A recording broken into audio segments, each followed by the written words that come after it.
sepanatik apapun sekarang orang Kristen saya lihat berucap dari mulutnya pun sudah nggak berarti apa-apa lagi buat saya. Kata-kata mereka itu sudah jong, udah maksudnya kayaknya udah nggak ada artinya.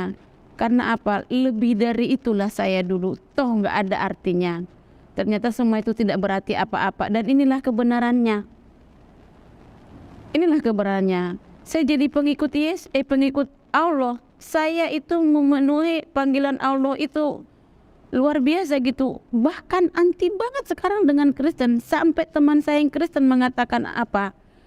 Eva, kakak boleh Islam, tapi tolong jangan fanatik ya sama orang Kristen. Maka saya bilang berbalik. Sekarang apa yang saya rasakan itu dulu berbalik, dan itu memang real, memang fakta, nggak dibuat-buat gitu saya jadi fanatik, enggak, memang spontan terjadi, yaitu seperti itu, mengalir gitu, itu memang terjadi nyata yang saya rasakan. Jadi fanatik banget ke Islam, jadi apa sih tentang kekristenan itu udah nggak berarti apa-apa gitu.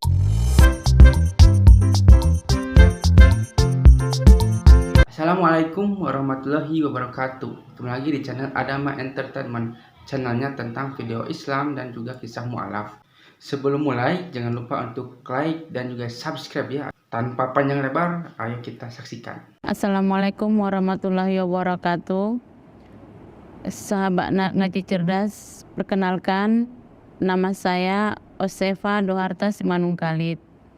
Nama Islam saya Siti Fatimah. Syahadat saya tanggal 6 November 2022 di Mualaf Center Indonesia Malang. Waktu itu ya siapa yang membimbing Ibu? Yang membimbing itu dari MCI Malang, Pak Ustadz Ipung sama Pak Ustadz Keinam. Agama saya yang terdahulu itu agama Kristen Protestan dari gereja GBI. Seaktif apa dulu Ibu? Dulu saya aktivis gereja. Sebelum saya masuk gereja karismatik itu, saya gereja HKBP di Sumatera Utara, Medan. Itu saya ngajar sekolah minggu ya di sana, dan setelah di sini juga masuk karismatik, tetap masih ngajar sekolah minggu. Itu semua kegiatan-kegiatan sekolah minggu itu kayak cerdas cermat Alkitab, berpacu dalam buku rohani, itu anak didik saya semua dapat prestasi. Itu dari Alkitab itu, saya dari Kejadian itu, Alkitab kan ada dua ini ya, dua perjanjian lama sama perjanjian baru. Itu perjanjian baru dari Kejadian sampai Maleakhi, terus dari Matius sampai Wahyu, itu saya sudah hafal semua. Anak-anak saya udah masuk Islam ada 2 orang, tinggal 1 masih Kristen. Saya sebelum masuk Islam itu waktu Kristen fanatik ya. Saya itu sangat membenci sekali orang Islam ini. Agama Islam itu buat saya kayak gimana ya, kayak sesat gitu. Jadi saya itu setiap mendengar apapun yang berbau Islam, kayaknya emosi gitu. Itu nggak suka banget, memang sangat tidak suka sekali dan sangat benci banget. Apapun yang mereka lakukan itu no gitu. Maksudnya nggak ada artinya gitu, nggak ada. Bagi saya dulu agama yang benar itu dan paling benar dan hanya yang benar itu hanya Kristen gitu, pengikut Yesus gitu ya. Itu saya memang terlalu fanatik banget atau bagaimana. Jadi saya bergaul dengan orang Islam itu menjaga jarak gitu. Menjaga jarak itu waktu di Medan ya, menjaga jarak. Dan waktu saya sekolah orang teman-teman Islam itu kalau mereka puasa itu saya suka ejek, suka olok-olok atau suka ledek gitu, suka ledek. Terus setiap orang kalau ngedengar azan juga di masjid itu satu-satunya di kampung saya. Itu kalau ngedengar suara azan itu kita ngeledek gitu, kita juga sahutinnya macam-macam gitu ya. Jadi kayaknya di tempat kita itu kan mayoritas Kristen. Jadi kalau ada orang Islam di situ, itu kita bully habis. Kita bully habis dan kita nggak merasa bersalah di situ. Kita nggak merasa berdosa. Yang menurut kita mereka lah yang salah gitu. Jadi dulu itu ya kalau ada nih kalau kita ribut nih dengan orang Islam, kita ancam. Ancamannya apa? Awas lu ya. Ntar kita lempar lu pakai daging babi. Iya, kita masukin ntar ke mulut-mulut itu daging babi biar tahu rasa kamu. Jangan macam-macam sama orang Kristen. Itu dulu kata kita tuh. Terus pokoknya kita bully habis lah semua orang Islam itu yang ada di sana. Dan setelah datang ke sini, saya merantau dari Medan ke Jakarta. Apalagi di sini saya masuk gereja Bethel karismatik banget ya, karismatik banget. Saya udah menikah, saya punya anak. Dan saya tetap masih ngajar sekolah minggu. Bahkan dulu saya pernah ngajar di yayasan Kristen, ngajar sekolah di yayasan Kristen itu. Bahkan itu pendetanya dari Amerika ya. Jadi makin ini gitu. Dan anak-anak saya juga semuanya di sekolah minggu tuh dapat peringkat juara 1 sekolah minggu terbaik. Dan saya memaksa anak-anak saya itu mengajarkan tentang kekristenan itu ya harus gitu, harus mentaati semuanya. Dan kita di rumah itu setiap sore, umpamanya nih dia kalau maghrib, orang Islam maghrib, saya pun harus bikin mesbah. Jadi harus lebih kencang dari mereka. Jadi pas mereka itu sholat maghrib, saya ajak anak-anak saya itu sholat mesbah gitu, ibadah juga. Kalau saya dengar tetangga saya ngaji, saya kencangin tuh, saya bikin lagu rohani di YouTube itu. Saking saya benci kadang saya ketok-ketok aja itu temboknya gitu. Ngapa dia harus ngaji? Saya selalu nyanyi percuma. Maksudnya percuma kau nggak bakal ada orang Islam masuk surga. Itu dulu. Iya. Jadi kalau mereka puasa, saya bilang begini, enggak lebih hebat kok kalian puasa daripada kami. Kami puasa 24 jam, 40 hari, enggak makan enak-enak. Kalau orang Islam, siang puasa, malamnya puasin. Itu dulu bahasa kita itu. Jadi sekarang saya masuk Islam udah berdosa banget ya. Jadi dulu ya, waktu sekolah itu, kalau bulan puasa itu kalau lagi pas musim mangga, kan musim mangga itu musiman gitu. Jadi kalau lagi bulan puasa nih teman-teman kita yang Islam, kita suka makan mangga di depan dia tuh. Nih kita ledekin tuh ke hadapan dia. Nih enak nih, seger nih, ngapain kamu puasa nih? Makan aja mangga. Gak merasa bersalah kita. Kita ledekin aja, kita makan enak-enak. Kadang kalau di kampung saya kan bukan bakso, miso. Kita tarik tuh ke kantin. Kita makanin misop itu di depan dia. Jadi udah gitu kalau dia orang lagi sholat, kita bilang ngapain lah kamu nungging. Kalau kentut yang di depan itu semua ke bawah, nanti yang di belakang itu kata kita coba. Terus kalau kita ke gereja, kita ajak dia, nah kayak gini nih, bukan ke masjid. Ke masjid kamu apaan? Kalau kita baru benar hari Minggu ke gereja semua. Lagian di masjid juga ngapain coba pakai sarung-sarung? Malulah, nanti kalau kedodoran itunya itu saking ya Allah, ampun saya ya Allah. Iya, jadi kalau masalah pembangunan masjid, karena setahu kita ya orang Islam itu orang-orang miskin semua. Jadi yang kita tahu orang-orang Kristen lah orang yang kaya. Jadi kalau ada pembangunan masjid itu kata kita orang Islam itu miskin-miskin semua. Bisanya ngebangun masjid itu kalau ada sumbangan, minta-minta di jalanan. Coba orang Kristen bangun gereja hanya 1 orang aja donaturnya, pengusaha langsung jadi gereja. Kalau masjid mah kalau nggak disumbangin sama pemerintah nggak bakal berdiri masjid. Itu kata kita. Jadi udah berdosa banget ya. Ibu tuh aktivis gereja, ibu juga fanatik ya? Fanatik banget saya, sangat fanatik sekali. Cuma kalau masalah daging babi, kita memang keluarga nggak begitu suka.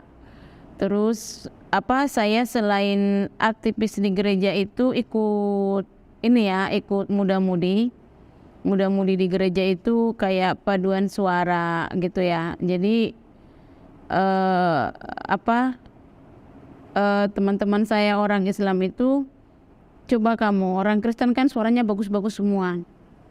Lihat orang penyanyi luar negeri, mana ada orang Islam kayak gitu. Suara orang Kristen itu semua bersih-bersih. Lihat kayak Maria Carey. Itu kan kita contohkan kayak gitu. Terus di masjid itu kata kita begini, coba sendal dibuka-buka kayak gitu. Nanti kan pada diambilin orang, ditukar-tukar itu. Coba datang ke gereja itu datang ke masjid itu formalitas doang, hanya mau ngambil sendal aja. Coba kalau orang Kristen bisa masuklah sendalnya ke gereja, bisa masuklah sepatunya ke gereja. Itu padahal itu pamer ya sebenarnya. Dan ternyata saya baru menyadari ternyata semua itu hanya pamer. Di gereja itu pamer baju-baju bagus, pamer sendal bagus, pamer perhiasan gitu. Kalau di Islam mana ada begitu sekarang, saya rasa gitu ya. Yang membuat saya tertarik dengan agama Islam ini spontan ya, karena spontan jadi saya belum begitu merasakan, tapi setelah saya masuk Islam saya merasakan nikmatnya itu begini. Ternyata Islam itu mudah, tidak dipaksakan dan tidak berbelit-belit gitu. Jadi begini, saya dulu waktu memang waktu di agama Kristen itu dulu yang saya ini mudah ya, maksudnya masalah materi. Justru dulu kita tapi gini, dari Kristen yang saya rasakan ke Islam ini berbalik 100% atau 180 derajat, berbalik total. Jadi perkataan saya dulu yang di Kristen itu berbalik sekarang ke saya. Jadi kepanatikan saya di Kristen itu sekarang jadi fanatik banget di Islam. Jadi yang saya rasakan di Islam ini ketenangan jiwa itu, damainya itu meskipun saya susah. Kenapa? Pak Ustadz saya ngomong, ibu kalau punya masalah ambil wudu, sholat, bentangkan sajadah. Saya nyaman dengan sajadah itu. Jadi saya nggak perlu kemana-mana. Dulu suka nelpon teman, suka nelpon saudara. Kalau sekarang saya enggak. Saya apapun masalah saya, beban saya, karena sholat itu ada macam-macam ya, ada macam-macam. Terlebih-lebih pada saat sholat itu sujud terakhir itu, Masya Allah, itu enggak kuat menahan tangisan itu, mengingat dosa-dosa, minta ampun. Jadi dulu saya waktu Kristen itu saya ngeledekin orang Islam itu itu kan ayat bahasa Arab itu kamu tidak tahu artinya itu. Nggak ada bahasa Indonesianya. Dan sekarang saya setiap membaca bahasa Arab itu atau doa-doa itu, saya baca artinya bahasa Indonesia, luar biasa ternyata. Jadi saya semakin mencintai banget gitu, semakin mencintai. Kayak sholat itu saya semakin rajin gitu, semakin rajin. Terus ya mungkin ya waktu kemarin mabit di pesantren, saya tata cara sholat yang benar, karena saya fokus sekali saya belajar sholat itu, karena saya baru tahu ternyata sholat itu bukan hanya kewajiban tapi kebutuhan. Sebelumnya itu kalau punya masalah kita gundah gulana, dan kalau umpamanya kita telepon sharing lah, namanya sharing sama pendeta ya, Pak Pendeta begini gini, ya udah ibu berdoa aja, hanya sebatas itu. Tapi semenjak saya masuk Islam, saya punya masalah nih. Dulu ya kita arogan, waktu Kristen itu arogan. Kalau ada yang iniin kita, kita pun barbar, mau barbar, arogan lah namanya. Jadi tapi semenjak di Islam, ustaz saya tuh bilang, ibu doain aja, jangan dibalas, sepatah kata pun jangan balas, biarkan ibu, mereka mau menjolimi ibu, mau mencibir ibu, mau, oh ya ternyata di Islam itu damai gitu, diajarkan kedamaian, diajarkan bagaimana solusi untuk masalah gitu. Tapi tenang, nggak kerasa kerusuk, nggak arogan, nggak barbar gitu. Jadi saya merasakan lebih tenang, lebih damai. Apa sih kata orang nih, semenjak saya masuk Islam lebih segar mukanya gitu. Karena saya rasa ya siraman air wudhu itu panas kan ya, kalau kita emosi kan panas ya. Tapi kalau kita sudah ambil wudhu, kayaknya kalau udah disiram, Masya Allah, rasanya segar banget gitu. Semua disiram gitu di ini. Rasanya segar banget, tadinya amarahnya udah naik mungkin sampai ke langit ketujuh ya, itu langsung drop gitu. Jadi tenang banget, tenang dan percaya bahwasannya memang hanya Allah satu-satunya yang bisa menyelesaikan masalah kita. Jadi kata saya begini kemarin, oh bukan, saya pikir-pikir begini, kalau di Kristen orang berdakwah, bukan, kalau di Kristen bukan berdakwah, khotbah, menyampaikan firman, ya pendeta lah. Jadi itu harus punya sekolah, dia kayak sekolah STT ya, sekolah teologi ya. Jadi dia itu harus punya gelar, baru bisa dakwah, baru bisa khotbah, jadi baru bisa melayani gitu. Nah, jadi dia harus sekolah Alkitab dulu, kan ada juga sekolah Alkitab, sekolah Injil, sekolah ini segala macam kan gitu ada. Tapi yang kupelajari di agama Islam, enggak mesti harus sekolah bisa dia dakwah. Yang penting dia bisa tahu Al-Quran. Dan orang yang belajar Al-Quran ini enggak harus sekolah tinggi, enggak harus sarjana, enggak harus sekolah Al-Quran.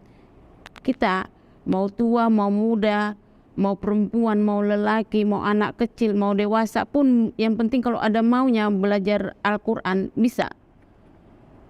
Itu jadi ternyata nggak perlu buang uang untuk belajar Al-Quran itu. Niat. Kalau di Kristen itu kan harus buang duit, harus sekolah, bahkan sampai ke luar negeri ya, ngambil untuk sekolah Alkitab itu, untuk pendalaman Alkitab itu gitu. Jadi harus ada sekolahnya, baru dia berhak untuk menjabarkan atau berdakwah lah kalau di Islam. Jadi saya merasa bersyukur sekali. Kenapa gak dari dulu, ya Allah saya Islam.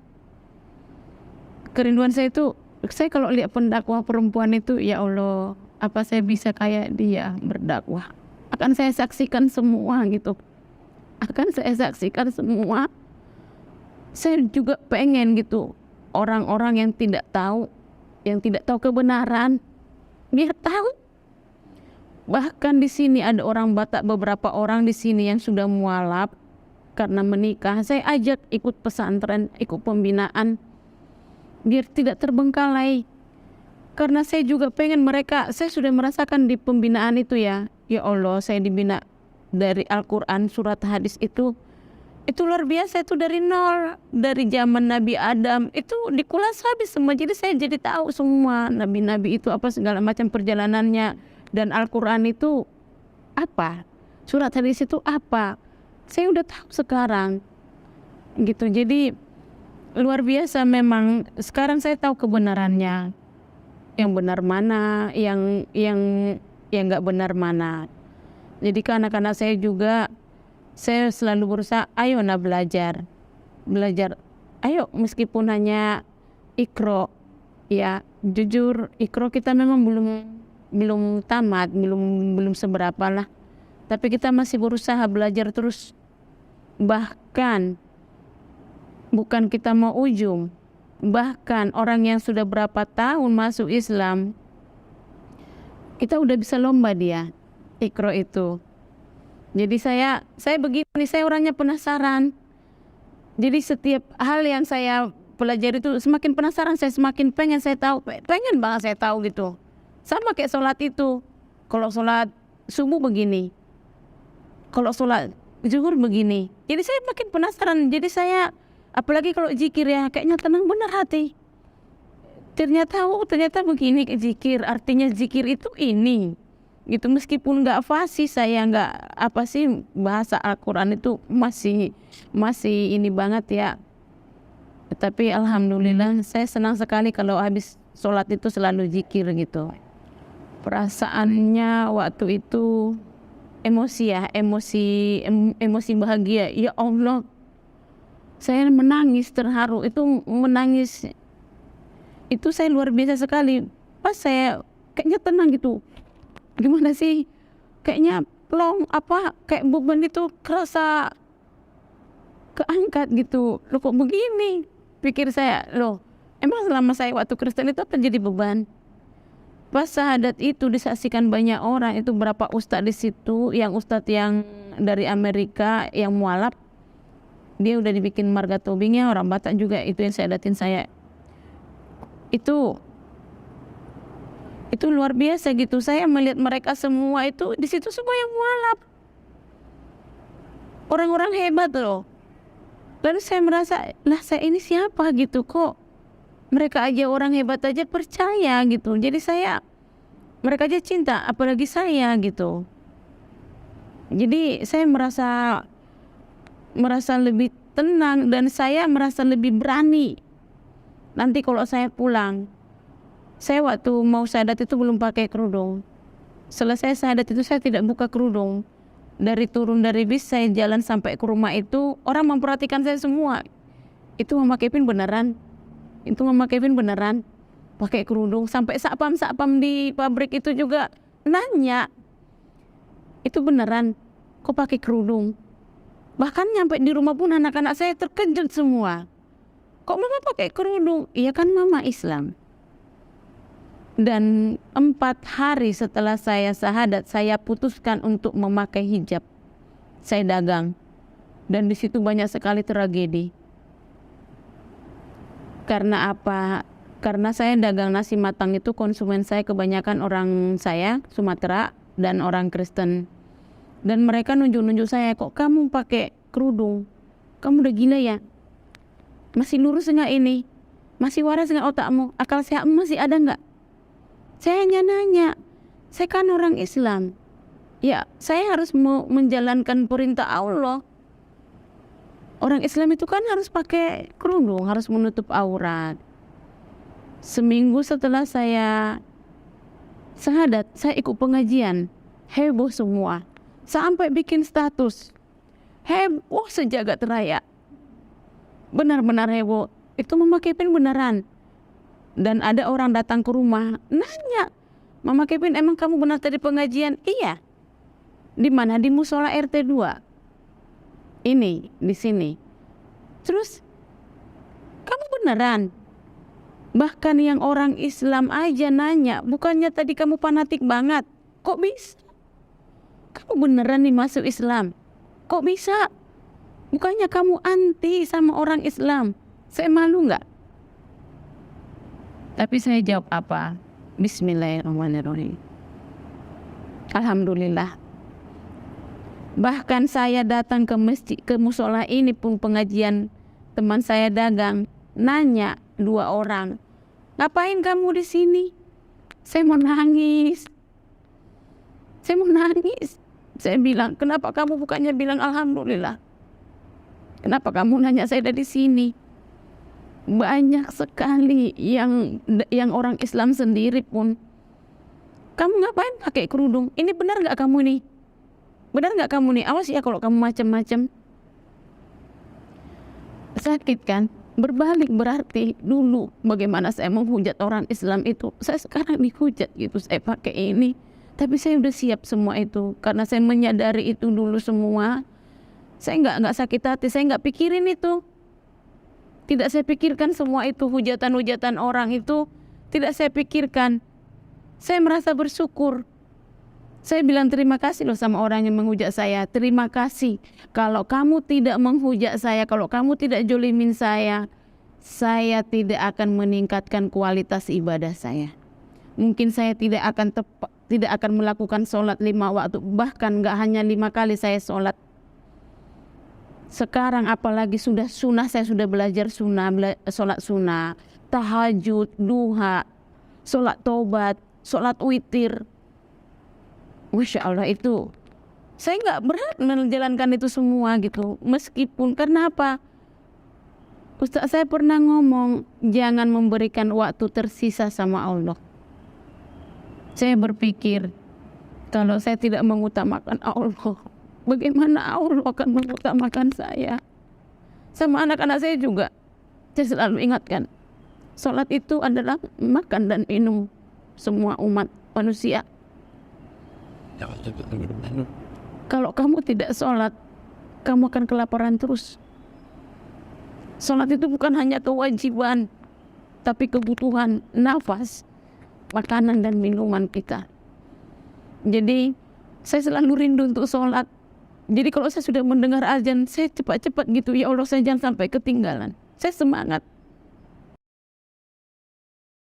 Nah, sepertilah kisahnya, bagaimana kan kisahnya ini sangat menginspirasi kita bahwa kita itu sebagai umat muslim, dengan adanya video ini kita itu menjadi terinspirasi bahwa kita itu bisa lebih baik lagi untuk menjadi seorang pribadi muslim yang lebih baik lagi.